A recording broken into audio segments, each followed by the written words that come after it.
Hello everybody, welcome to week 5 of KnightTime. I'm so excited to have Camden Mowery on the show today due to Taylor Anderson being sick, so she's not going to be on the show this week.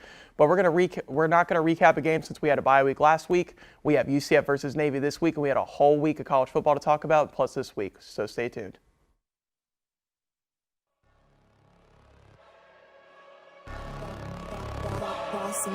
Things gon' change when I really hit the field. Undefeated chance, man, you know what's the deal. Tryna find a kid, I'm in the field doing drills. Boy, you just a sucker, you ain't never keep it real. 3 rings in my hand, I'm a warrior to the max. When I hang it up, they gon' have to give me plaques. Step up in the building and I only bring the facts. When I make a highlight, they gon' replay, run it back. Okay, always locked in, I don't got time to lax. Saying he the best, he could take a lap. Batted 1,000 when you check the stats. Boy, is you ready? You ain't gotta ask.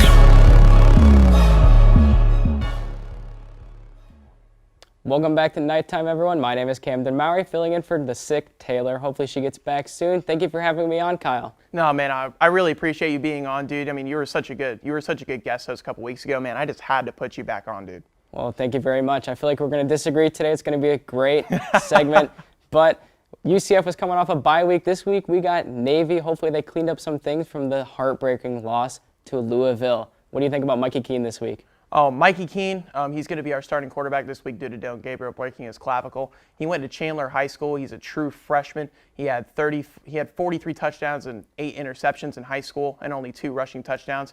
I mean, if I had to compare him to anybody, I'd probably have to compare him to Baker Mayfield, just because he's so much of an improviser in the pocket but doesn't really like to run the football. But, I mean, if we want to win against Navy this week, I think that we're going to have to keep the ball out of Mikey's hands as much, or we're going to have to run the football. Well, I think you hit the nail right on the head there. Mikey Keene, I think that's a good comparison to Baker Mayfield. I mean, the 40-plus passing touchdowns, the limited interceptions. He went 23-0 as a starter in Arizona at Chandler High School. I think you're right. They got to keep the ball out of his hands.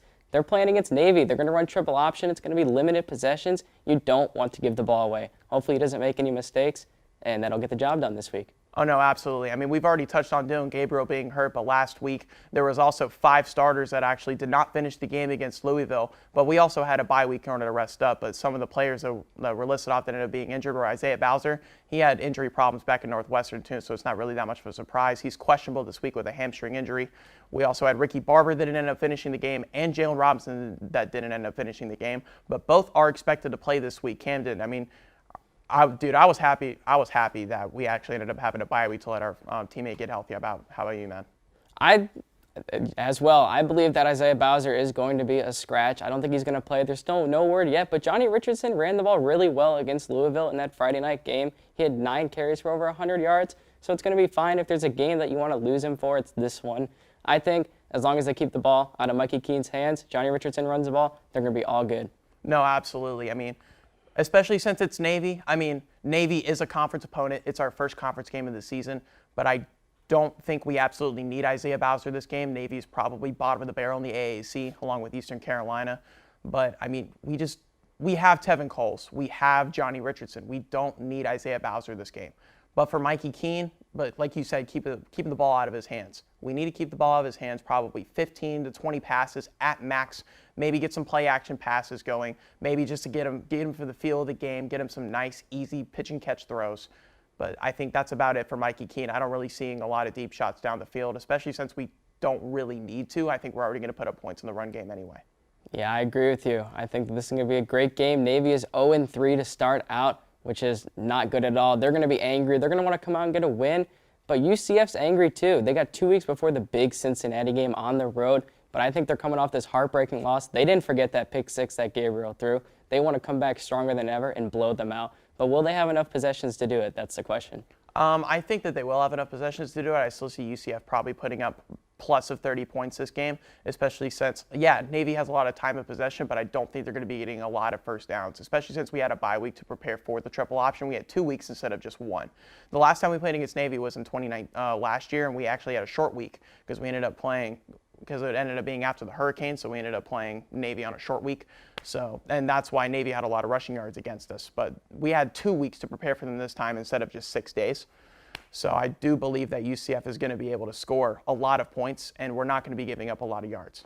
I think the big thing that we have to watch out for this week with Navy is that triple option, like you said. They have no running backs on their roster at all. They've got these two big fullbacks that are both averaging over 4 yards a pop every time they touch the ball and 10 carries a game. The quarterback is also a runner, as they should be in triple option. He only has 14 pass attempts on the year. So they're going to look to control the clock. They're going to look to not turn the ball over. Navy's formula to win is keep the ball away from UCF. If they can keep those 4 yards a game, that's the runner's manual right there. You run 4 yards every time. That's a first down. That's a touchdown. They'll win the game. But UCF has more talent on their side. They're going to win the game. No, I mean, you're absolutely right, Camden. But they're not. There's no way they're getting 4 yards of carry, especially since with how good our defensive line is. I mean, Kalia Davis, Ricky Barber, Big Cap Bryant, Eric Gilliard playing in the middle. There's no way they get 4 yards of pop, and I don't see Navy getting plus of probably 200 yards this game.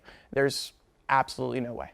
Yeah, it's going to be tough, but I think UCF does have what it takes to pull it out. They are going in as a 16.5-point favorite, which I think it's so little because of how much Navy controls the clock. What we're going to see is that they've dominated time of possession in their 3 games so far. I mean, they've had the ball for over a third of each game, and all 3 of their losses, they had 2 blowouts, but one of them they were within 1 score of Houston. So in that game, they did control the ball for a lot more, but in this one, I think they're going to look to do that, but UCF should still easily beat them. No, I mean, you are absolutely right. We should beat them, but, I mean, Navy only lost to Houston by 7 points, and that was their conference opener. And each game that I've seen on film, Navy actually has gotten progressively better. But UCF is also the most talented team by far that they've played throughout the first 4 weeks. I mean, there's just so much talent on both sides of the ball for UCF. Yes, we haven't played discipline, and we've been having a lot of penalties. That was a huge problem in the Louisville game, but I don't really see it being a problem in this game, especially with a bye week cleaning things up. Now, be careful. Navy did start out against Houston up 17-7. They kind of did sit on the ball a little bit, which allowed Houston to come back, but you hit it again. They need to stay disciplined, stay in their lanes, fill the gaps. As long as UCF plays disciplined football, doesn't allow the big gain, they're going to be able to win the game. Yeah, and then they blew it, man. They were up 17-7, and then they ended up blowing it because Houston ended up running the football because they realized that Navy doesn't have any big guys on the front or on the front offense or defensive line. But that's just enough time that we have for this segment. We're going to bring Kellie Campbell on for next segment to talk about last week's college football. It's coming back! We're going to need no way! Welcome to the HTF Hot Wings Challenge. What do you guys actually do hot sauce like regularly? No. No. It's like the least black thing I do. Oh, wow, okay. I say Johnny goes first on this one. I agree. Now the Buccaneers are going to play the Washington football team. That can't happen. It will happen. I'm terrified. No, I really hate it. No. Yes. No. Yes. No. Yes. No. You're wrong. If it wasn't for Kanye jumping up on stage and doing the, I'm gonna let you finish, but no one would know what this was. Nitro's dump truck. And if you don't know what I'm talking about, Why is nitro thick? I don't know how many squats I need to do to get up like something like that, but I will do it. Oh! Oh my God! Baseball, obvious reasons. Babe Ruth, if you want to go currently. I feel like that's just like a thing. he jumped off the wall to catch the home run. We made it through all the way to the end. Thank you for joining us. 2, 1. Welcome back to KnightTime, everybody. We have Kellie Campbell on the show now to talk about college football from last week. Kellie, I'm glad to have you back on the show again. How you doing? I'm doing great. Thanks for having me back and not mentioning my pick record from the first week. I was waiting for segment 300 to do that, Kellie. Oh, man. I'm doing great, though. How are you guys doing? Thanks so much for having me back. Of course, Kellie. Thank you very much. But we had a huge slate of college football games last week, a lot of exciting games too. But the first game that I wanted to touch on, guys, was Wisconsin and Notre Dame. Notre Dame ended up winning the game 31-13, but it was a very close game until the fourth quarter. Camden, what were some of the stats you had from last week's game that you said personally that you wanted to bring up? Well, thank you very much for giving me this opportunity. They won 41-13. It wasn't really a true road game, but it was in Soldier Field. Graham Mertz stinks. He had a QBR of 17.6, and QBR is a big stat to me. Like I said on the last show, you get a QBR of 39 just for spiking the football. He threw 4 interceptions. I believe they only had 1 passing touchdown. It was Notre Dame's defense that really carried the game. They went into the fourth quarter. Notre Dame was down 13-0, and then those 3 defensive and special teams touchdowns really got them into the game, especially with their quarterback hurt. Kellie, what did you think about the game? Man, honestly, I was on the edge of my seat until that fourth quarter. Notre Dame finally just, I guess they put the spirit of their Irish in their blood and turned it on finally. It's funny when teams do that, just absolutely dominate in the last few minutes of the game. You're like, geez, where did that come from? Where's that burst energy been the entire other 3 quarters? But honestly, the game looked a lot like what I expected. Wisconsin ran the ball as they always do, and it wasn't enough. You need to be better on your passing, or you're never going to be able to compete. Even with teams like Notre Dame, who aren't, I would say, an upper team, but you can't compete if you're not going to be consistent with throwing the ball, and Wisconsin's just not. No, you're exactly right, Kelly. If Wisconsin cannot run the football, which they were not able to do, they're not going to win football games, because Graham Mertz is definitely not going to win you football games. But the biggest turning point for me in that game was in the fourth quarter, whenever Notre Dame took that. The game was tied 13-13. Wisconsin ended up kicking a field goal to tie the game, and then Notre Dame took a kick all the way to the house. And after that, the momentum just swung in Notre Dame's favor. They ended up getting 3 interceptions after that, and 2 of them ended up being for touchdowns. So, I mean, Notre Dame has another very big test this week, and they're carrying a lot of momentum into it. But we're going to talk about that just a little bit later. Well, yeah, I think going back to Notre Dame, Jack Coan did get hurt in this game. It was 13-10, and that's when I thought Wisconsin might run away with this game. They're going to have good clock management. They kicked that field goal to go up 13-10. I think they're going to run away with this game. And then Notre Dame returns the kickoff. And then Wisconsin punts. And Notre Dame gets another touchdown and then another one. And they just kept adding on. And it was just a full-on display of what Notre Dame's defense can do. But yes, they do have a big test this week against Cincinnati. Yeah, Wisconsin definitely just folded this. They definitely folded in that fourth quarter. They weren't ready for the spotlight at all. I mean, Kelly, do you think that Wisconsin has any chance in the Big Ten now? Big Ten West, there's that slim chance. They haven't faced Iowa yet, and that's going to be, I think, their hardest test of the season. They really, like I said, they need to get it together on offense to be able to compete with these higher teams. In the Big Ten, there's some teams who are doing well who usually don't in the year. So they're going to have to really get their stuff together if they want to compete in the Big Ten, especially with conference play right around the corner. Yeah, absolutely. But the next game that I actually wanted to touch on, my thoughts so far as to game of the year, and that's going to be Clemson, North Carolina State. That was an absolute barn burner of a game. It was a defensive struggle in the first half, but then points started scoring in the second half. Ended up going to double overtime. North Carolina ends up pulling off the upset against Clemson, 27-21. Devin Carter had an absolute amazing over-the-shoulder catch in the end zone in overtime. I mean, but Camden, what are your thoughts on this game? Well, I actually think NC State should have won by a lot more than what they did. They missed 3 kicks throughout the game, and Clemson's offense was held to only 214 total yards. DJ, the quarterback, he did not produce for the team. I mean, NC State should have won by a lot more. I thought when he missed the kick before overtime that they were going to lose this game in overtime, but somehow I forgot Clemson's offense is terrible. And so NC State runs away with this game, wins by 6. I'm sorry. Kelly, what did you think about the game?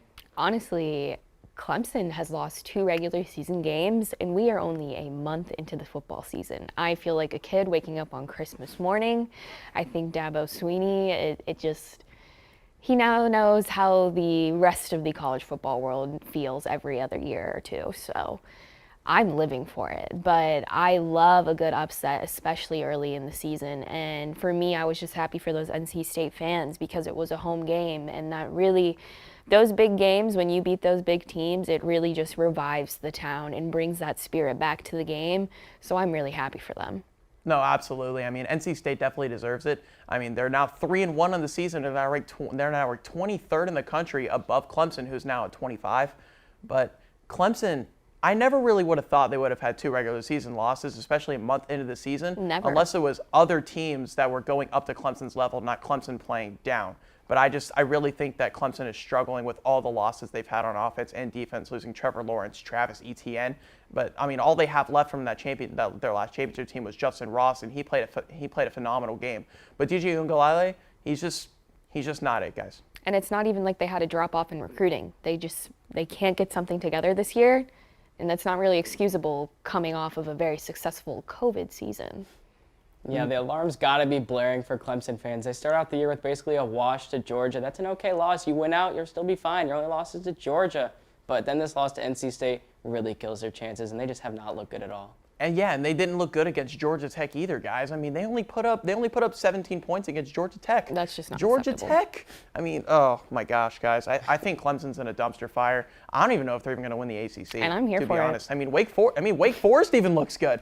I mean, I think the ACC finally has some parity. I don't think it's just Clemson and everybody else. I think that there's 4 to 5 teams that could possibly pull out an ACC championship. I shouldn't be looking forward to a Clemson-Miami type game, but I think that would be hilarious. I actually think Miami actually has a really good chance in that game, even though they haven't looked that good either. But Clemson's honestly looked worse. But, I mean, whenever we get later in the season, we'll get on to ACC and Big Ten and Big 12 predictions for who's going to win championship. Yeah, but the next game we're going to talk about is Texas A&M Arkansas. This was the main SEC matchup of the week. It was the 3:30 CBS game, and it was at Texas. It was at AT&T Stadium, Dallas Cowboys Stadium, and Arkansas ended up winning 20-10. KJ Jefferson, heroic game from him. He had over 200 passing yards and over 100 rushing yards. I think KJ Jefferson is the real deal, guys, and he ended up getting hurt in the third quarter, getting his knee wrapped, and then had to be on the bike for a little bit, but then came back and finished the game and ended up pulling it out for Arkansas.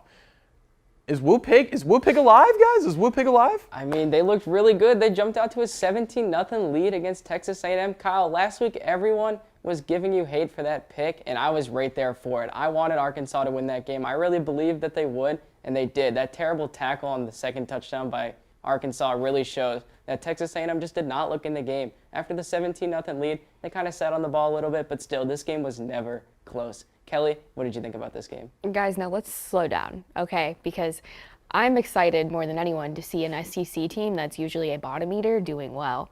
But we also need to remember that we're in the 4th week of the season, and it's Texas A&M. And I'm always going to think of it in the Big Ten mindset, but to me, Texas A&M is a Michigan. Every year is going to be the year that they finally do their thing. They finally win the conference. They do something big, and they never complete on it. And what do you expect when you can't do that? So I think it was an amazing showout against Texas A&M. I'm happy Arkansas won. It was a nice little upset.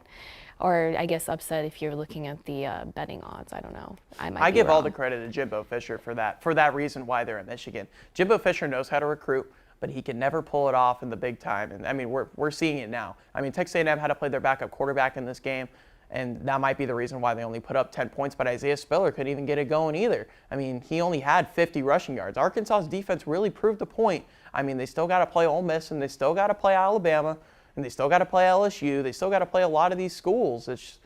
But I think that Arkansas is for real, and they have I'm not going to say they're going to beat Alabama or anything, Kyle. but I think they have a really good chance in this SEC West. Hold your roll. They play Georgia this week. Are you really telling me that Arkansas stands a chance against big, bad Georgia this week? The team that wiped the floor with Clemson? I mean, their defense looks Georgia's so good another week one of those one. Georgia's another one of those Michigans, man. You always think that Georgia's going to end up pulling it out. They didn't even make the SEC championship game last year. They lost to Florida. Yes, their defense is big and bad, but their offense stinks. Just like you would flag football, Kyle. Remember that pick six you threw last week? They put up 3 week? points on offense against Clemson. You can't even use besides Georgia. that, they haven't played anybody of significance. Their best team they played besides that, South Carolina. So I want to see Georgia actually put up points against an actually good opponent. So until Georgia actually scores 30 points against Arkansas this week, which they might, I don't want to hear it. And to piggyback off of that, you can't say Georgia swiped the floor with Clemson when we just finished talking badly about them in the last segment, saying how bad they are. It's a good win, but it's not really impressive anymore seeing how Clemson is playing this season. So I need to see Arkansas. If they beat Georgia this week, or if they keep it within 10 points, I'll be like, hey, okay, yeah, they're real. They could have a chance this year. But it's the 4th week of the season. They're good. We're excited because they're normally not, but we need to see them actually compete, beat some teams who actually have a little more respect behind their name. Yeah, I don't know who put this guy on the show saying big bad Georgia, but we're only 4 weeks into the season. But the last game we're going to talk about in this segment is actually going to be, it wasn't really like a high stakes matchup or anything like that, but it was a pretty interesting game, and I think it showed a lot about a certain school. But it ended up being West Virginia versus Oklahoma. West Virginia went on the road and actually almost beat Oklahoma. The final score ended up being 16-13. Oklahoma kicked a field goal as time expired. And the Oklahoma fans actually ended up booing Spencer Rattler off the field. I think it's saying a lot about how Oklahoma fans feel about him. Camden, how you feel? Well, if Noah Kemper is watching the show, the guy that's been picking Oklahoma all year, at least he's sticking with his pick. Now, they are undefeated, but man, did they look bad. Spencer Rattler played subpar. I mean, it was not good. He's getting booed off the field. He threw a bad interception. And I mean, if West Virginia doesn't throw a snap over a guy's head when he's not looking, West Virginia kicks a field goal, takes the lead with 3 minutes to go, and I think they could beat him if that one play doesn't happen. It's a real bummer, but Oklahoma somehow survives again. What do you think about that, Kelly? I think watching Oklahoma this year is a lot like watching the Pittsburgh Steelers last year. They win, they're undefeated, but it's not very pretty. And no, not very pretty at all. To me, Spencer Rattler has been waiting to get exposed since QB1 so kindly did to us X amount of years ago. I've never been a fan of the kid. He's just not humble enough for me, but I can't really say that. But to get booed by your own university, I don't know if I've seen that before. I don't know if I've seen it in a long time. It's why wouldn't your undefeated fans be supporting their starting quarterback? It doesn't make sense in a right world. So there's something going on there, and it's going to get caught up. And maybe even this weekend, it's a trap game. They lost the last 2 against K-State, so third time. K-State's looked good to begin the season too. I mean, they're not any slouches. They're ranked. I mean, they were ranked 25th in the nation last week, but now they're not ranked. They actually ended up falling a little bit, but I do see it being a trap game, and I would not be surprised at all if Oklahoma lost.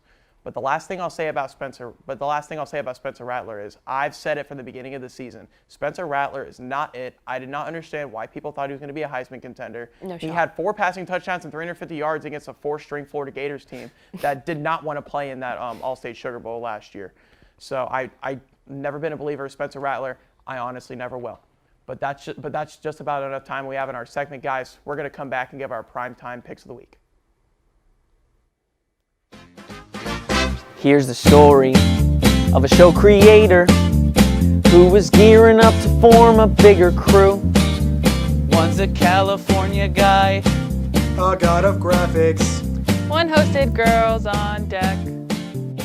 it's a story of a 4-year nightmare, which is finally coming to an end. Thank God. And the new kid, a Packers lover. Tampa forever. So then one day all these people work together to face a year unlike one that's ever been. And his group rebranded in Orlando. That's the way we all became HTFN. HTFN. HTFN. That's the way we became HTFN. That's blasphemy! Welcome back to Nighttime, everyone. Back to everybody's favorite segment, Primetime Picks. The first game of the week is Cincinnati going into South Bend to play at Notre Dame. They open up as a 1 or 2 point favorite, which is kind of weird to see them go on the road against Notre Dame and be a favorite against a team that just wiped the floor with Wisconsin. Kyle, what do you think about this game? I have a lot to think about this game. I know Cincinnati is favored on the road, which I really don't understand. Cincinnati hasn't looked all that impressive this year. I mean, Notre Dame really hasn't looked all that impressive either. I think it's a little bit of a battle of 2 overrated teams. But I think Notre Dame's actually going to carry the momentum into this game, and I think they're going to end up beating Cincinnati probably with a last-second field goal. I'll probably say 31-28. I think Notre Dame's going to pull it out. No, you're wrong. And here's why, okay?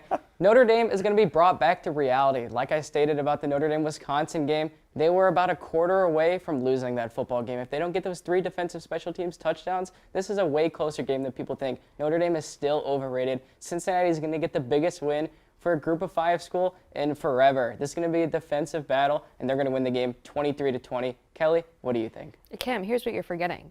Defensive and special teams is still a very big part of the game. It's 2/3 of the game. Exactly. So honestly, while I would love to see Cincinnati win this game against a not really great Notre Dame, I don't see it happening, especially in South Bend.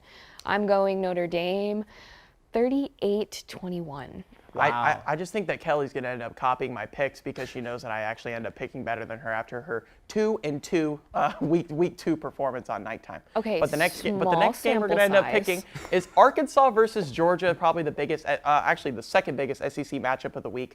Georgia, big bad Georgia, best defense in the country going against one of the best rushing offenses in the country in Arkansas, KJ Jefferson, and they have 4 different running backs that can come inside the backfield and run the ball at any time, and they don't have that bad of a passing game either. But Camden, who are you picking this football game?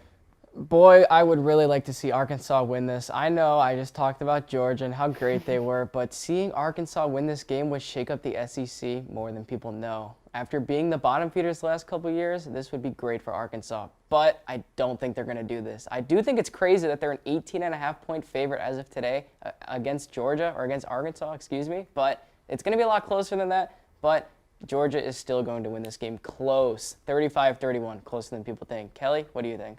I think Georgia's going to keep it close for a little bit, but then they're going to find their groove and they're going to beat them by 14.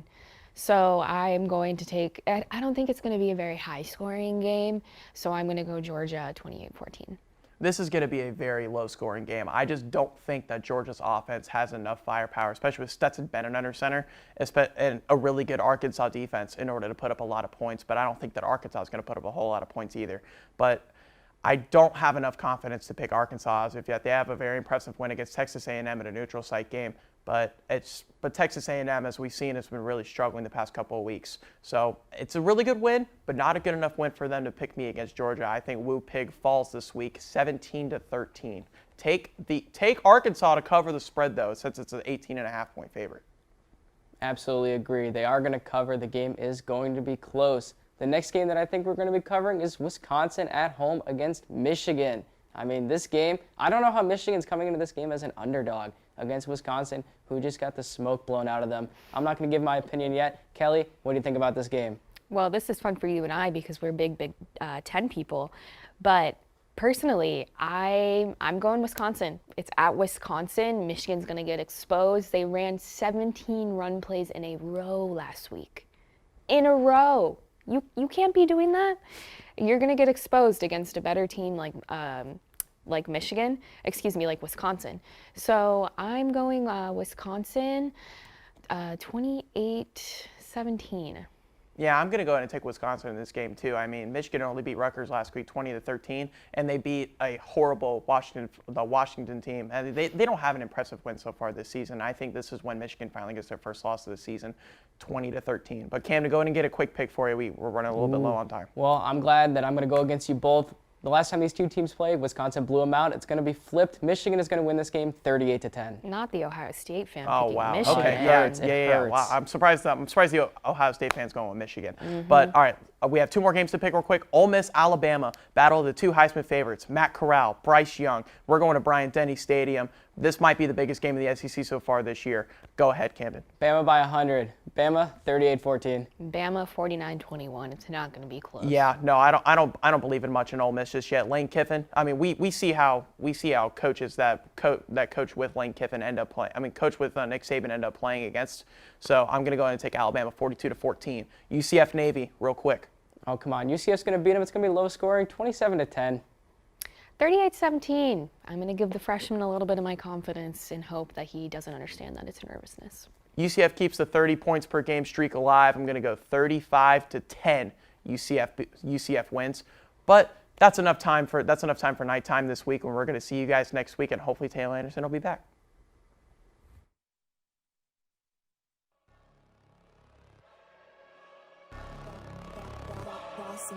Things gon' change when I really hit the field. Undefeated champs, man, you know what's the deal. Tryna find a kid, I'm in the field doing drills. Boy, you just a sucker, you ain't never keep it real.